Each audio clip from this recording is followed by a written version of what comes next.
आज आहेत पवित्र संकष्टी चतुर्थी. विघ्नहर्ता श्री गणेशाला समर्पित असा हा दिवस.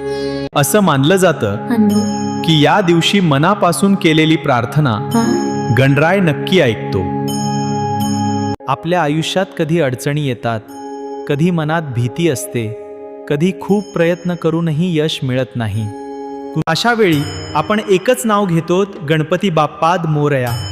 संकष्टी चतुर्थीचा उपवास आणि गणरायाची पूजा. अशा वेळी आपण एकच नाव घेतो, गणपती बाप्पाद मोरया.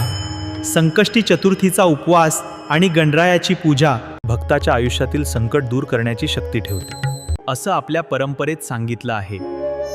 जो भक्त श्रद्धेने आणि विश्वासाने गणेशाची प्रार्थना करतो, त्याच्या आयुष्यातील अडथळे हळूहळू दूर होऊ लागतात.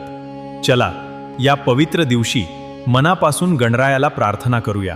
हे गणराया, आमच्या आयुष्यातील अडथळे दूर कर, आमच्या मनातील भीती शांत कर, आमच्या विचारांना योग्य दिशा दे आणि आमच्या प्रत्येक कर्मावर तुझ्या कृपेचा आशीर्वाद राहू दे. तुझी कृपा आमच्यावर सदैव राहू दे. गणपती बाप्पाद मोरया.